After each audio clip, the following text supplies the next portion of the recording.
Teachings of the Wise, Semen Retention, Scientific Value of Continence, 1957, How Ejaculation Actually Drains Body, Mind. Sex sells.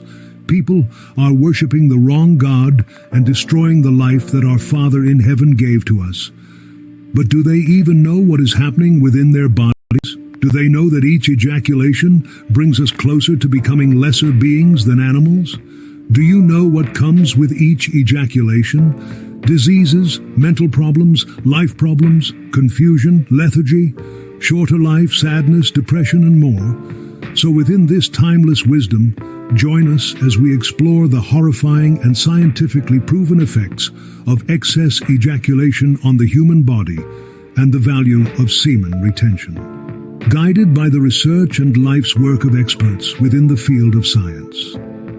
And we promise you that by the end of the video, you will think twice before you indulge in momentary pleasures which will cost you your life and soul.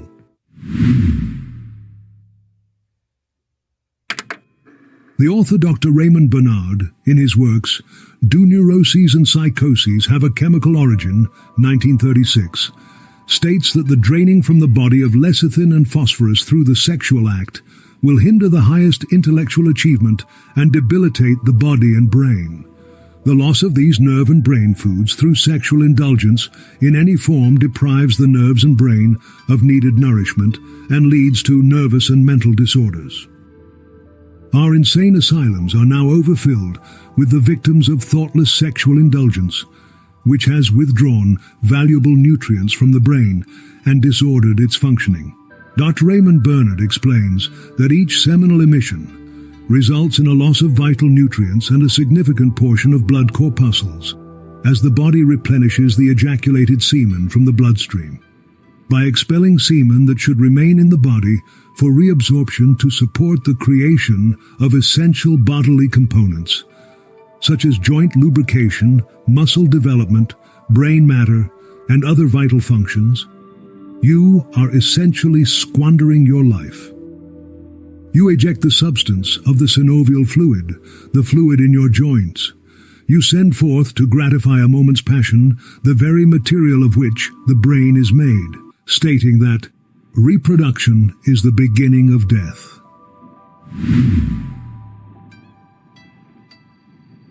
According to Professor Lidston, a medical missionary, that the results of sexual excess are similar to those of masturbation, and both result from the disturbance of blood chemistry and general metabolism caused by the withdrawal from the body of the substances of which the semen is composed: calcium, phosphorus, lecithin, cholesterol, albumin, iron, and more. The increased amount of blood in the brain at this time has several times produced brain hemorrhage. Several such instances have been reported. Hoffman reports the case of a soldier addicted to sexual excess, who finally died in the act, the cerebrum having been found full of blood.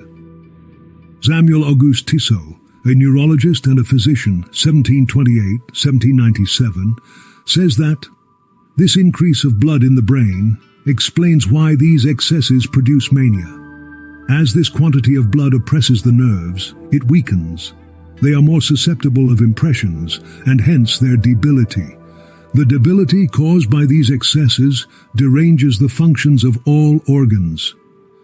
Digestion, perspiration, and evacuation do not take place in their usual healthy manner. The sight is obscured. There is weakness in the back, bloody urine, deranged appetite, headache, and numerous other diseases ensure. In other words, nothing shortens life so much as the abuse of sexual pleasures. Lindor Serrurio, an esteemed humanitarian, mentions a case of a man who was reduced to a complete state of emaciation in consequence of sexual excesses and nocturnal emissions. Goffredo Paris, an Italian journalist, reported a case where a man who was desirous of living with a young Italian girl, whose passion was extremely ardent. He paid for his imprudence by blindness, which occurred in 8 days, and which was followed by death. Max Talmy, an American ophthalmologist who is best known as Albert Einstein's tutor, said, that the frequent exercise of the act of copulation leads directly to anemia, malnutrition, asthenia of the muscles and nerves, and to mental exhaustion. Persons addicted to sexual excess may be recognized by their pale, long, flabby faces, which often have tense features. They are melancholic and usually not fit for any difficult or long-continued physical or mental work. They have little power of resistance. The ill health of many women after a certain period of married life has the same cause.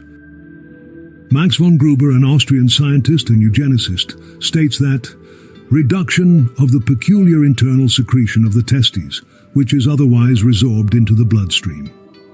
The immediate effects of sexual excess, he states, are depression, fatigue, and exhaustion. As further symptoms, there is pressure in the lumbar region, nervous irritability, a feeling of pressure in the head, stupidity, insomnia, ringing in the ears, spots before the eyes, shunning of light, a feeble trembling and actual shaking, pounding of the heart, tendency to sweating, and muscular weakness. There is also weakness of memory, neurasthenia, melancholic depression, and disinclination to physical or mental effort. The digestive activity becomes less efficient, and food is less well utilized. There is a deficiency in blood and a lowered resistance to infectious bacteria, the tubercle bacillus in particular, for which reason sexual excess is known to predispose to consumption, aside from its tendency to drain the body of calcium. There is irritable weakness of the genitals, premature ejaculation, frequent nocturnal emissions, and increasing impotence.